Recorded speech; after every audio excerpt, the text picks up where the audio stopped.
ഓണം വിപണി ലക്ഷ്യമിട്ടിറക്കിയ വാഴകൃഷി കാറ്റിലും മഴയിലും നിലംപൊത്തിയതിന്റെ ആഘാതത്തിലാണ് മലപ്പുറം കരുവാരക്കുണ്ടിലെ കർഷകനായ ടോംസൺ. സുഹൃത്തിനൊപ്പം ചേർന്നിറക്കിയ 5000 വാഴയിൽ 3000-ലധികവും കുലച്ച വാഴകളാണ് കാറ്റത്ത് ഒടിഞ്ഞു വീണത്. ഇൻഷുർ ചെയ്തവ ആണെങ്കിൽ പോലും കൃത്യസമയത്ത് വിള ഇൻഷുറൻസ് കിട്ടാറില്ല എന്നാണ് കർഷകർ പറയുന്നത്. ഒരു പെരുമഴ പിറ്റേന്ന് വാഴത്തോട്ടത്തിലെത്തിയതാണ് കർഷകനായ ടോംസൺ.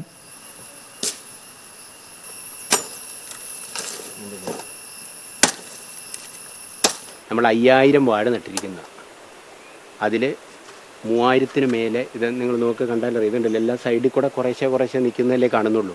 ബാക്കി ഫുള്ള് ആ ഒറ്റ ദിവസത്തെ കാറ്റിന് പോയി.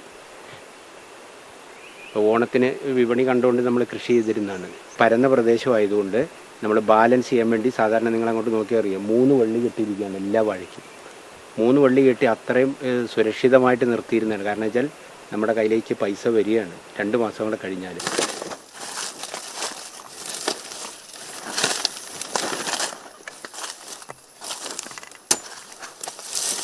നന്നായി കുലച്ച നല്ല വിള സാധ്യതയുള്ള വാഴകളാണ് ഒരൊറ്റ മഴയിലും കാറ്റിലും ഇങ്ങനെ നിലംപൊത്തി നിൽക്കുന്നത്. 1.5 മാസം അകലെ ഓണമാണ്. നല്ല വിലയുള്ള കാലമാണ്. വലിയൊരു വരുമാനം പ്രതീക്ഷിച്ചിരുന്നു കർഷകരെല്ലാം. അതൊക്കെയാണ് ഇങ്ങനെ ഇപ്പോൾ നിലത്ത് കിടക്കുന്നത്. കൃഷിഭവനിലെ ആൾക്കാർ വന്ന് നോക്കി ഇതിലേക്ക് റിപ്പോർട്ട് ചെയ്തിട്ടുണ്ട്. ഇതിന് ജില്ലയുടെ DD വരണം. കുലച്ച വാഴയ്ക്ക് 300 രൂപ വെച്ചാണ് തരുമെന്ന് പറഞ്ഞിരിക്കുന്നത്. കഴിഞ്ഞ വർഷം നമുക്ക് ഇതേപോലെ ആനയും പിന്നെ കാറ്റത്തൊക്കെ നശിച്ചു കഴിഞ്ഞപ്പോൾ വന്ന് ഇവിടുത്തെ കൃഷിഭവനിൽ നിന്ന് വന്ന ആൾക്കാർ നോക്കി റിപ്പോർട്ടൊക്കെ കൊടുത്തിട്ടുണ്ട്, പാസ്സായിട്ടുണ്ടെന്ന് പറഞ്ഞു. പക്ഷേ ഫണ്ട് വരുന്നില്ല. പിന്നെ നമ്മൾ മൈക്രോ ഫൈനാൻസ് പോലുള്ള സ്ഥാപനങ്ങളിൽ നിന്നൊക്കെ ലോൺ എടുത്തിട്ട് ചെയ്യുന്നതാണ്. ഇൻഷുറൻസ് കിട്ടണമല്ലോ. കാരണം വെച്ചാൽ ഈ വർഷം ഇത് പോയത് അടുത്ത സീസണിൽ ഇതേപോലെ ചെയ്യണമെങ്കിൽ അടുത്ത സീസൺ കൃഷി ചെയ്യുന്നതിന് മുമ്പ് നമുക്ക് ഫണ്ട് കിട്ടിയാലേ ചെയ്യാൻ പറ്റുള്ളൂ.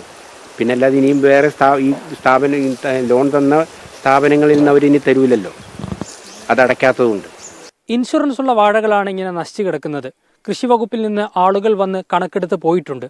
പക്ഷേ ഈ നഷ്ടപരിഹാരം കിട്ടാൻ വലിയ താമസമുണ്ടാവാറുണ്ട്. അത് ഒഴിവാക്കി കിട്ടണം എന്നാണ് കർഷകർ ആവശ്യപ്പെടുന്നത്. ആദിത്യ സുനിലിനൊപ്പം സുഹൈൽ അഹമ്മദ്, ഏഷ്യാനെറ്റ് ന്യൂസ്.